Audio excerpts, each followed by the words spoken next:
All right, we are live. Nosheen Hashemi, welcome to the future of fitness. How are you today? Doing great. Thanks for having me. Yeah, this is super interesting. As I was telling you, I've been a connoisseur of wearables since they really kind of got going, and I've worked with a couple different startups that feed data through various sources. And what you're doing at January AI is revolutionary for a lot of different reasons. Number one, the lack of needing CGMs, so continuous glucose monitors, but also the path you're paving with AI and improved health outcomes and metabolic disease. It's super exciting, and this is the kind of thing I think when people dream about what AI can be in a positive note, this is the type of thing that they hope for. So very exciting. Let's start with this, if you don't mind, Nusheen. Just give us a little of your background, how you got to be at the helm at January AI. Sure. Yeah. I started my career in technology back in a long time ago, 1985. Actually, 1984 is when I graduated from college and briefly worked at a semiconductor company before landing at Oracle for the following 10 years. So my life has been about software. And then after Oracle, I had a very brief time off. I had worked famously impossible hours, 18-hour days, 7 years straight, and then 14-hour days, 3 years straight. And so, I had a little brief moment when I went around the world. And then I landed at what at the time we called the dot-com in the mid-90s, and was there for a year. Company got sold, and I went on and had a couple of kids and started a couple of foundations. And then in 2013, decided to go back to the dark side and ended up starting my own company in 2017. Awesome. And is that January or when did? That's January. Okay. That's January. Yeah, in 2013, I went into my family. My family office is invested in a lot of small companies, and I started sort of going around and helping entrepreneurs that we had invested in. And 2, 3 years later, I decided, I want to do this myself. I'm gonna roll up my sleeves and start something from scratch from a clean sheet of paper. And so at the time, I was dealing with a chronic condition myself, and then both of my parents were having medical problems. My father was diagnosed late. He passed away.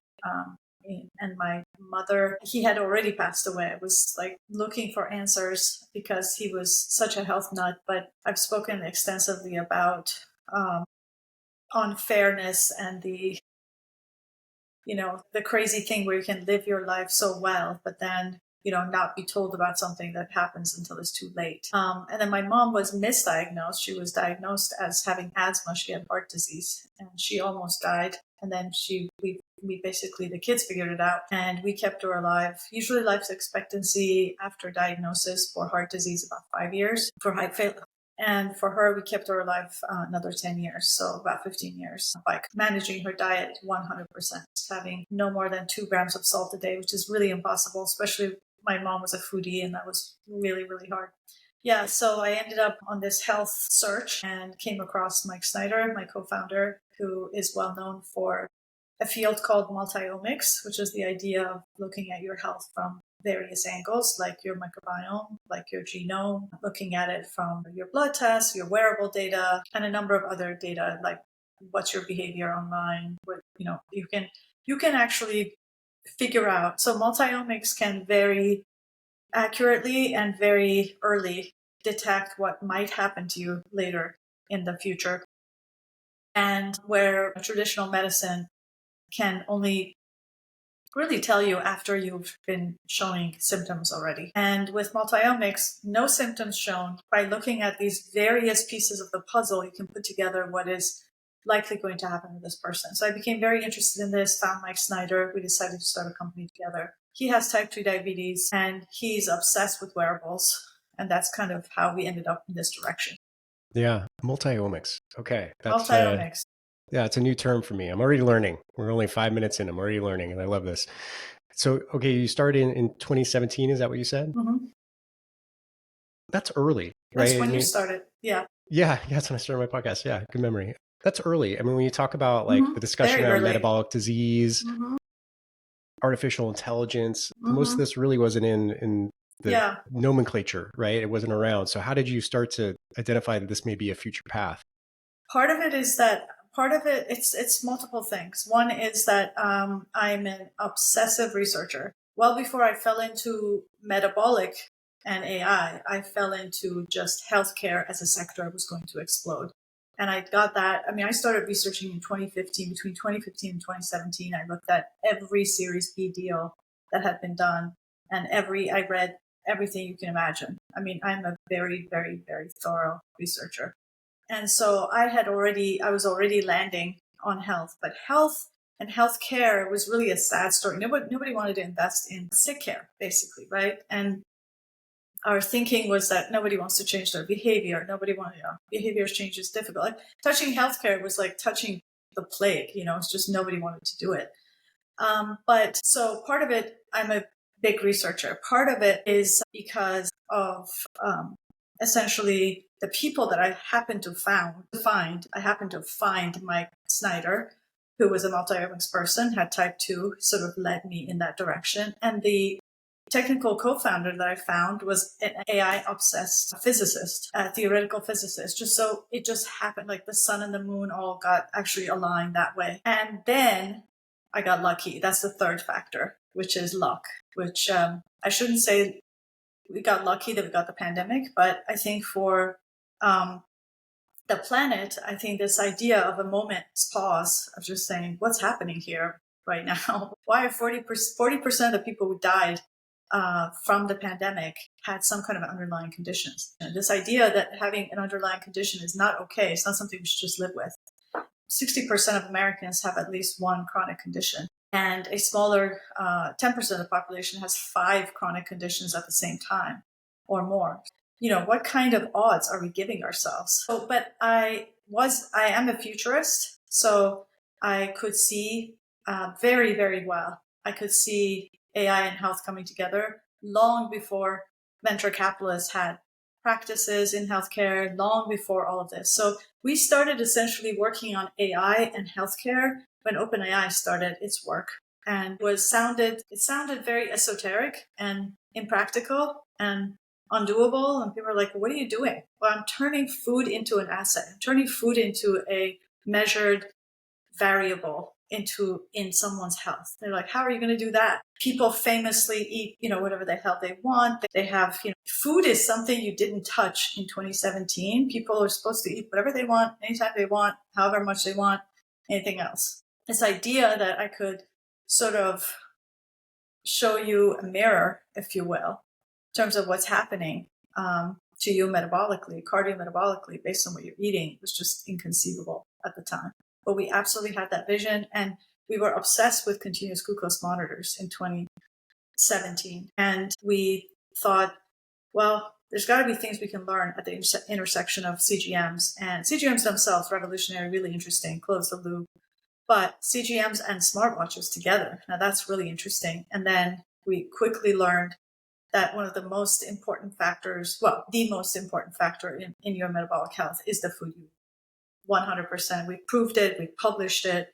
It is a fact that over and above anything else, people think, I'll just eat 2 pizzas and then I'll just work out for 2 hours. No, it doesn't work that way, actually. So not to confuse weight also with metabolic health and having that sort of massive jolt of, massive kind of assault on your metabolic system if you actually ate 2 pizzas. So that's kind of how we ended up here. It's really interesting. And spending, I think 8 or 9 years that I did in kind of in the trenches, as I would say, of working with clients, nutrition is such a emotionally charged topic for many people, right? It's like you could get, there's a million jokes. You put like a carnivore guy and a vegan in a bar, and some joke comes out of that, right? Like it's very emotionally charged. But what I've loved about wearables is not just the data that you get. It's become an objective starting point for conversations. So if you are a practitioner or someone who's trying to guide people to a healthier lifestyle, have something that it's not emotionally charged. It's just data. It's just information. Now you can have a real conversation about that. I feel like that's something that you guys are making more accessible to people. So, as you started this journey in 2017, how has the product and the experience evolved into what it is now? Yeah. Yeah, I'd love to talk about this. So in the beginning, of course, we were in research. So for 3 years, we sat in research. We were stealth. Um, so what we were looking at for 3 years were things like, first of all, we used to actually experiment on ourselves. So eat the same breakfast 9 days in a row, same amount of workout, same amount of everything, or eat and walk across the office just to see what happens. We call it prankstercising. Any kind of movement lowers your blood sugar. It's incredible how sensitive this is and how important it is to do it right after you eat, not 20 minutes later, because by then your blood sugar is already spiked. So we ate guar gum, we would, the stuff we did so many things for 3 years. But on a machine learning level, we essentially started working with GIGL, glycemic index and glycemic load of foods, and trying to understand if we can produce this for any food.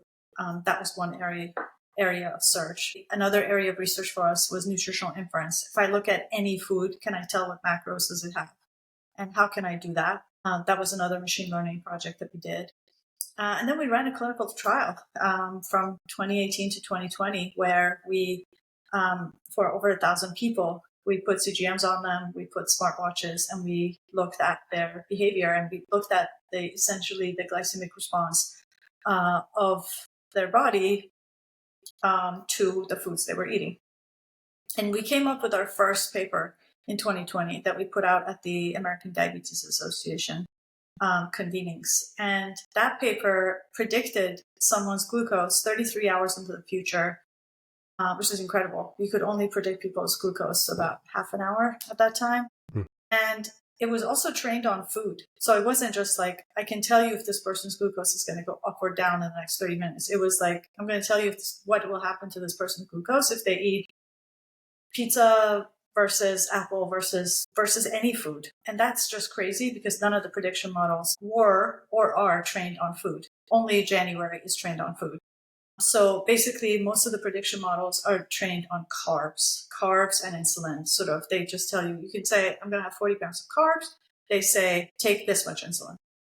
That's kind of what was available. So we changed the state of the art dramatically in 2020. And then other people started putting out, like, basically put a very thin app on top of a CGM and took it out as their own CGM, which is crazy because none of these companies make CGMs. They're all marketing firms, but they all kind of, and the public doesn't know that. So the consumers think that, they're all making hardware, which they don't. But they are basically app companies, they're marketing companies that did a really good job taking basically what already existed and made it accessible to people via telemedicine and all of that. So we said, okay, fine, we'll jump in and do that now. So in 2020, we put out our first version of V1 of our product, which was really the app we had built to run the clinical trial. So we took the app we had run to run the clinical trial and we put it out in the app store and we said, okay, great. We put some lipstick on it and said, let's use this. And we started getting, hundreds of orders, especially because the sector was very hot. Other players were like, oh, we have 250,000 people waiting. And so people would just come and get it from January, that kind of stuff. And it was very cool. And we had incredible clinical outcomes. We had, anecdotally, people were losing, 10, 20 pounds. But also we ended up eventually publishing on that first version of the product. We published in NPJ Digital Medicine, which is an imprint of Nature that came out last November. So we published what we were doing in 2020, 2021. We published it in 2023. And people had, dramatically changed the way they were eating. They were eating fewer carbs and fewer calories. They were eating more protein, more fiber, both of which help your blood sugar. And they were living more in better, healthy timing range, and they had lost weight. So that was really exciting. But the product was clunky, and we decided it was also a very rigid product. It was a 90-day product because the mindset was still based on diabetes prevention program, which is like, oh, you need to have all this content, tell people you have, kind of like Noom, which is very old world. It's super old world to tell people you have 3 tasks today. That's not how AI works. So that was our vernacular. We're like, what are the best products out there? Omada, Noom, all these people, great. We'll come up with something that is task oriented, where you give people 3 to 7 things to do in a day. One of them is read an article. One of them is like, avoid spiking foods today or eat these many calories or whatever. So very successful, but not as cool as we thought our version 2 was, which was what we call an always experience. You basically came in, it was very much self-managing. You weren't told to do anything. You were just given some targets and that's it, left on your own. And that actually was incredibly successful, more successful clinically. And we have a paper that we've submitted right now on that experience that we hope gets accepted. And we showed even more weight loss. So when people actually had tools and they were self-managing, weren't being told what to do. Like, in the old program, we had today, eat your own breakfast for 2 or 3 days, then eat a keto breakfast, then you had a sugar shot. And we compared these three. And we said, here's your breakfast, how much it looks, and this is how close it is, let's say, to the keto versus the all sugar. And we gave these people these experiential things. Here, we weren't doing any of that, nothing. We were just saying, here, just throw on the CGM, wear your smartwatch, walk around, and we can tell you how much you're fasting, how close to bedtime you're still eating. We were giving them these counterfactuals, like yesterday you ate this, but you could have eaten this, or yesterday you ate this, but if you had worked, you had walked 20 minutes after, this is what would have happened to your blood sugar, just by very, very hands-off, frictionless, and we had great clinical outcomes. But this technology still was out of reach for most people, still too expensive. It's $288. And it was a tremendous amount of burden that we were carrying on behalf of the CGM maker, because anybody who's built a business around CGM will tell you that there are a lot of problems with it. They fall off, they can be wrong. Sometimes you just get a bad one. And so there are a lot of issues, a lot of service issues, customer service issues that really look bad on you. And also they're just inaccessible. They're just too expensive.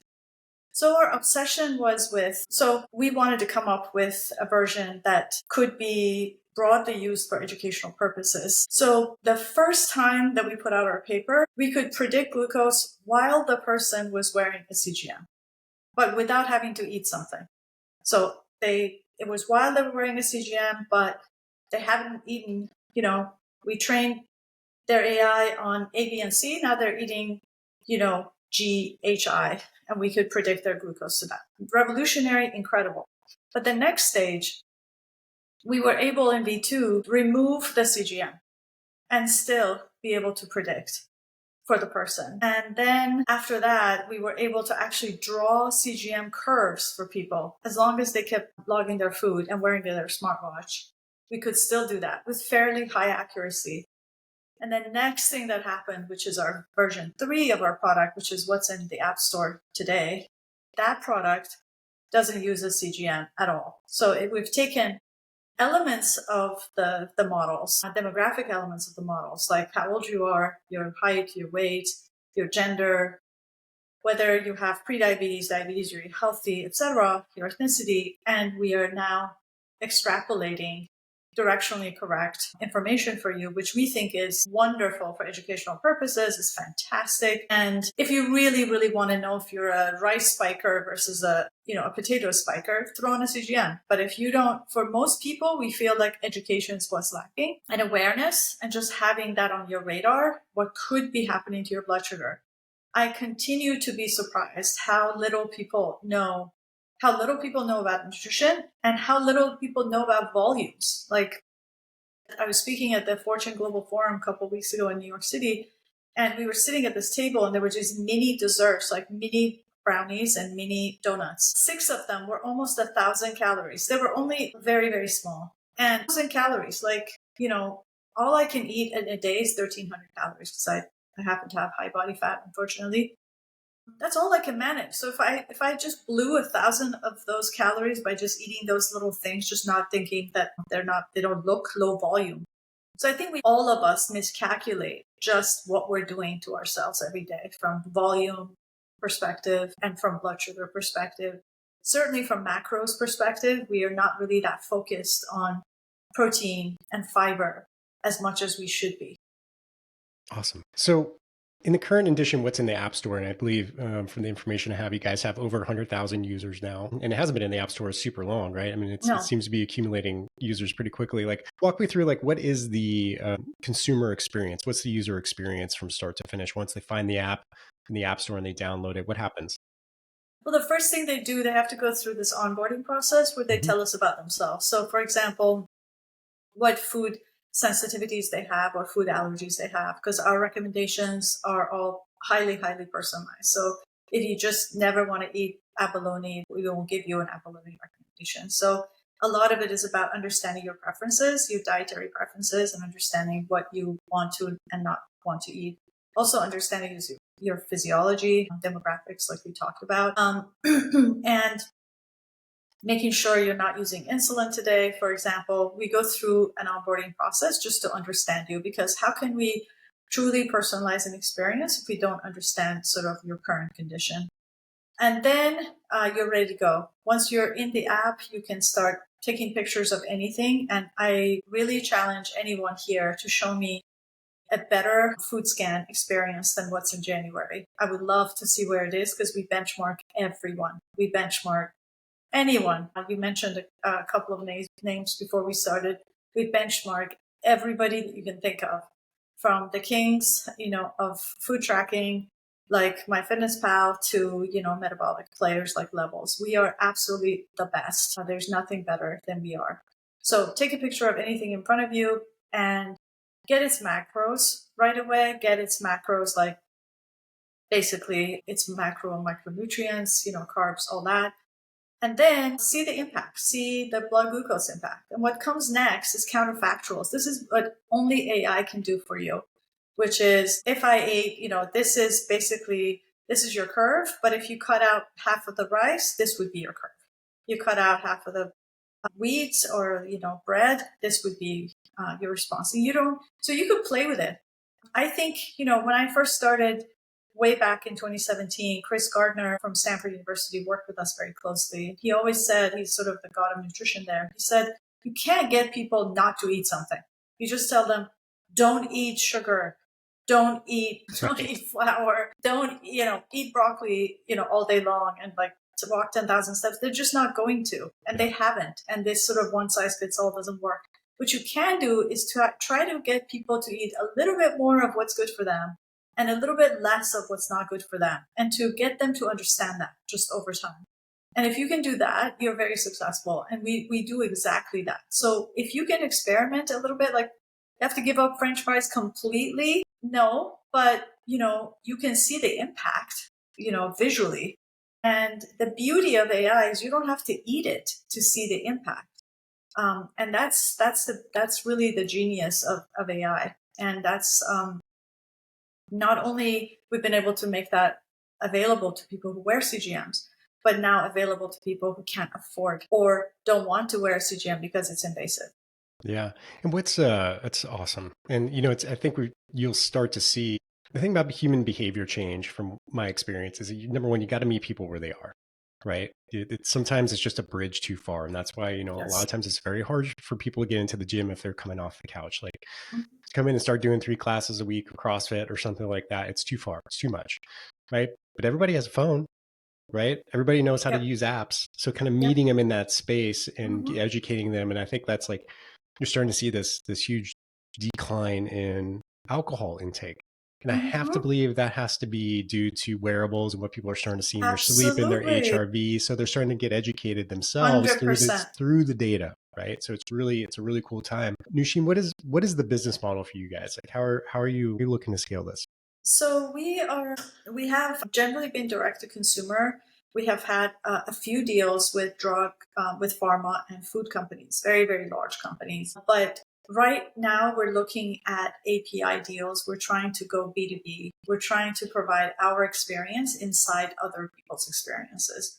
So we are talking to a number of very, very prominent apps that you use every day, literally every day, um, about how we can embed our technology into their user experience. And these are people that are, delivering food from, restaurants or grocery stores. These are people who are delivering, diabetes prevention. They're people who are basically providing either chronic condition care or lifestyle or wellness kind of thing. So our goal is to be a B2B company, and provide services inside these other experiences that people already love and already are successful. So we are world class, best in class technology. We're trying to connect to best in class distribution channels where people have customers, people that are showing up for some value, and we're trying to add to that value.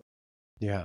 Yeah, I love it. Paint me a picture of where you think this is going in like 5 years, right? So this is Q4 2024. Let's just say by 2030, as AI, starts to make things more accessible, and to me, that's the promise of artificial intelligence. It takes, things that would cost a lot of money, makes them very accessible for many people. And then, I think we're starting to look at this year, between what happened in the pandemic, and then no need to talk politics here, but, with RFK Jr. now in the conversation, at least bringing a conversation about health and metabolic health more to the table across more of the country. It's just more in the forefront, so people are ready, right? People Yeah. are starting to see that they want change, and we need change. Otherwise this company is going to be this country is going to be bankrupt. So where 100%. do you think what kind of impact do you think you can make by 2030? So I would love to see RFK Jr. succeed in fighting big food. Sort of, it is, everyone has tried before, no one has succeeded. I don't think that anything short of what happened before with tobacco is going to make a difference, which was really a combination of legal action, government regulation. There was, about transparency, about labeling. There was so many things happen. If you go in and just ask ChatGPT, explain to me what happened in the sort of anti-smoking movement, it was a combination of government, nonprofits, and people, and like advocacy groups that sort of it was a combination of a lot of people. It wasn't like one or two people. There was a combination of a lot of people, and it was sustained, and it was very specific, and it was able to do. And some of those, no company can on their own start restricting themselves. If companies wanted to start cutting sugar in foods or changing the type of sugar they use in food, in terms of corn syrup, which is one of the worst things that you could do. I could even talk about the impact this has on farms and US farming, and it's just bad. It's bad for everybody. It's really bad. And 1 out of 3 people has prediabetes. I mean, you know all this, because if you've been listening to things, you know that we don't even have national readiness because not enough people can actually qualify for armed services, because they are, too obese. Our level of obesity is too high. I mean, it hits us it hits us in our $4 trillion healthcare industry, which is more than 80% of it is chronic conditions, most of which is lifestyle and preventable. So, I mean, it's kind of insanity what we do to ourselves. I wonder, if there was going to ever be a moment where we had enough chutzpah to do it, it would be now, because, Donald Trump has won the popular vote, the Electoral College, the Senate, the House, the Supreme Court, and we have it all. Yeah. We have all of it. So this is as close to top down as it gets, as close to China as it gets for us, right? And so we have the moment, if we wanted to, we could start asking, for example, all chain restaurants to label their foods. It's not very hard to do that. But you can have one milkshake that's 1,200 calories, just like that. And people just don't know they're throwing in 5,000 calories, 4,000 calories a day. And a lot of nutritionists will tell you it's not about calories. That's true. It's not fully about calories. Yes, sugar is your biggest culprit. Calories do matter. You put any kind of 5,000 calories of non-sugar in your body, it's still not going to be good. I learned this in early days of CGM. I used to be like, oh, I don't eat sugar, and I was eating avocado and a coconut, and I was getting fat like crazy because fat is fat is fat. So if I were to have hope, this would be the most hopeful moment that I would ever have for actually doing something about the US healthcare system, about the food system, which is really, really bad. We've done, in the pilots that we've done with big food companies, we have shown them what their foods are doing to people, because we can feed it to our digital twins, and they have seen it. They have seen, in fact, food that was created for people with diabetes, was spiking a diabetic person's blood sugar 70 points. If you're already at 180, because that's your baseline is 180, another 70 points. I mean, what kind of food is that? Like, why are you doing that?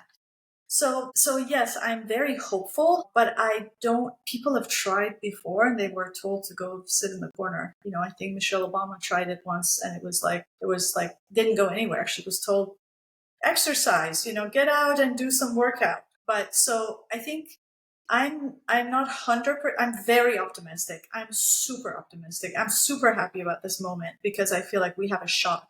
We have a shot, but I think we have to execute well, and we should execute with clinical evidence. We should execute with, having all the voices, including from the industry, at the table. And I think we should do this constructively, but we should do it fast because we're killing ourselves. In terms of what AI will do for people, I think that the more wearables people wear, the more prevalent wearables become. I mean, Apple Watch is still being sold at an unbelievable rate. People are adopting Apple Watch even to this day. Whoop is doing a good job. Aura is thriving and is doing very, very well. Congrats to my friends at Aura. They're doing a really, really good job. I mean, you can buy Aura at Target, at CVS. It's becoming very accessible to people. People love the form factor, right? I'm wearing both of these. People love the form factor. It's 4 grams. It's super easy. Mm-hmm. You can sleep with it, and it's really easy. So I think the more people wear these things, the more CGMs. Dexcom and Abbott, Lingo and Stelo, both are coming in, over-the-counter CGMs, right? The more people wear wearables, the more AI can help you, because we can machine learn off of this 24/7 data to see what is normal for you, what is baseline for you, what is a thing that's bringing your pattern. We can use that data to predict. Absolutely. Now, I do think that, the people who make devices are not necessarily going to be excited about using AI to replace themselves. So I don't think they're going to be at the forefront of AI. Frankly, I think they're going to be disruptors like January, who are going to say, wait, we don't need to do this and this. We can already do. The question is, how fast can we adopt these technologies in the US healthcare system? So really, the message I want to lead to really share with you is that we have the technology today. Like, this is not about the future. AI is here right now.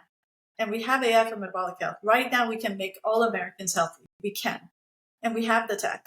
Do we have the political will? And do we really have the political will to do it? Because we can do it. We have the tech. It's not a matter of technology. And like you and I both said, if you give people these frictionless tech, they will figure it out over time. They'll figure out, I can't drink too much. I can't drink more than one, or I shouldn't drink after 2 o'clock, or they will figure this out. And so for all those people who have no hope around behavior change, I have all the hope in the world around behavior change. Awesome. Awesome. That is one hell of a call to arms. I appreciate it. Gene, this has been really interesting and really positive. I think it's very optimistic. So really appreciate you coming on. Love to get you back in about a year, maybe get an update on what's going on. Maybe we have some great news about, the political will of the country. And yeah, we'll see what That'd happens. be amazing. That'd be amazing. I'm here to help. I'm here to help. I definitely want to jump in and do whatever I can, because this is the moment. Awesome. Ladies and gentlemen. Great to meet you. Nosheen Hashemi. Thank you. Great to see you. Bye.